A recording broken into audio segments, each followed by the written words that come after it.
Je m'interroge ce jour sur la question de la libre circulation des biens et des personnes dans la sous-région CEMAC. Martin Bargangele, délégué général à la Sûreté nationale, a émis une directive rappelant l'importance de la libre circulation des personnes au sein de la communauté économique et monétaire de l'Afrique centrale, CEMAC, lors de la 4e session ordinaire du comité des chefs de police de l'Afrique centrale. Dans son message, il a souligné que tous les ressortissants des États membres de la CEMAC sont exempts de visa pour voyager dans la zone, à condition de présenter un passeport biométrique ou une carte nationale d'identité en cours de validité. Cette directive s'inscrit dans le cadre de la mise en œuvre de l'acte additionnel numéro 05-19-CEMAC 070 UCCE du 1er avril 2019 qui adopte une politique commune d'immigration, immigration et de protection des frontières. Sauf qu'à ce niveau, on s'interroge véritablement sur cet acte qui n'a été émis que par une partie.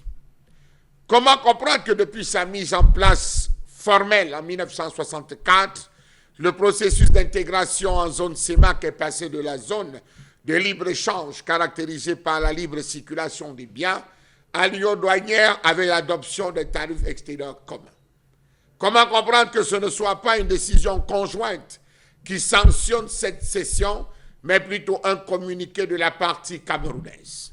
Y aura-t-il d'autres communiqués dans les différents pays, voisins et frères voisins? Comment comprendre les multiples blocages dus aux réticences de certains États à aller vers l'intégration, craignant d'avoir plus à perdre qu'à gagner? Cameroun, République centrafricaine, Gabon, Guinée équatoriale et Tchad, la République démocratique du Congo et la République du Congo. Trop d'interrogations au sortir de cette réflexion entamée par les chefs de police. La libre circulation est un principe établi depuis 2017 pour les 6 États membres de la CEMAC. Ce processus initié en 2000 avec l'introduction d'un passeport CEMAC a connu une avancée majeure en 2013 avec l'abolition des visas pour les ressortissants de la région, permettant un séjour sans visa de 90 jours dans tout État membre. Malgré ces avancées, certains pays rencontrent encore des difficultés dans l'application de cette disposition. Est-ce donc à dire qu'on ne verra plus, on n'entendra plus parler des rapatriements vers la frontière? Point d'interrogation.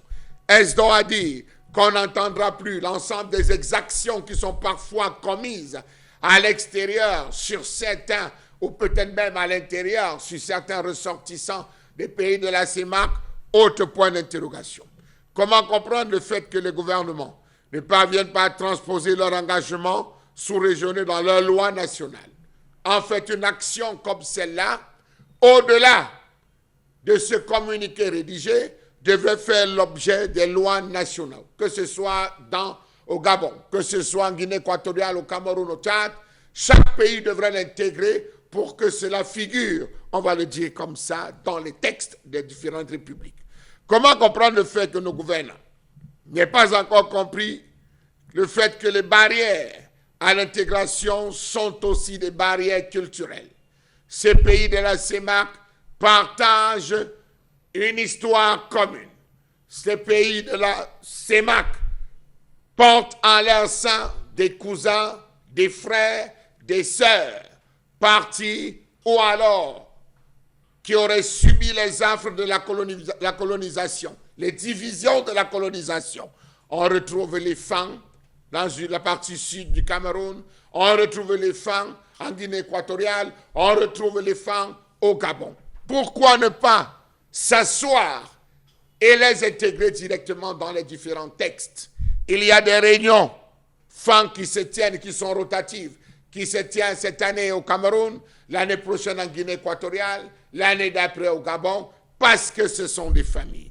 Comment comprendre le fait que le Tchadien, pour se rendre au Cameroun, doit être muni d'un document de voyage appelé laissez-passer que pour aller au Gabon? Il doit avoir au préalable le visa pris dans une représentation diplomatique autre que celle d'un État membre de l'Union accrédité au Tchad. Oui, ça s'est fait pendant longtemps. La CEDEAO l'a compris. Elle a annulé. Libre circulation. Vous pouvez partir de la Côte d'Ivoire un matin, entrer au Ghana, à midi, refaire un tour au Bénin, vous balader sans subir la moindre inquiétude que ce soit de la part des forces de maintien de l'ordre. Comment non comprendre que les discours officiels tenus par les dirigeants et les engagements pris par ceux-ci contrastent avec les réalités sur le terrain? Les médias, les experts scrutent depuis la fin de cette session au Cameroun des chefs de police, les différents médias étrangers à l'attente d'un communiqué. Ce communiqué n'arrivera peut-être pas ces jours. On espère véritablement qu'il sera intégré. Mais au Cameroun, on attend qu'il soit introduit dans nos textes et lois pour que cela puisse faire véritablement foi. Il a été dit, on attend véritablement le voir faire, voir les gens se déployer, définir les conditions pour ce qui viendra passer au Cameroun. Comment vont-ils se comporter? Comment vont-ils agir? Parce que quelque part, on a aussi peur que les États reçoivent les brigands qui, pour chasser dans leur pays, trouvent refuge ailleurs.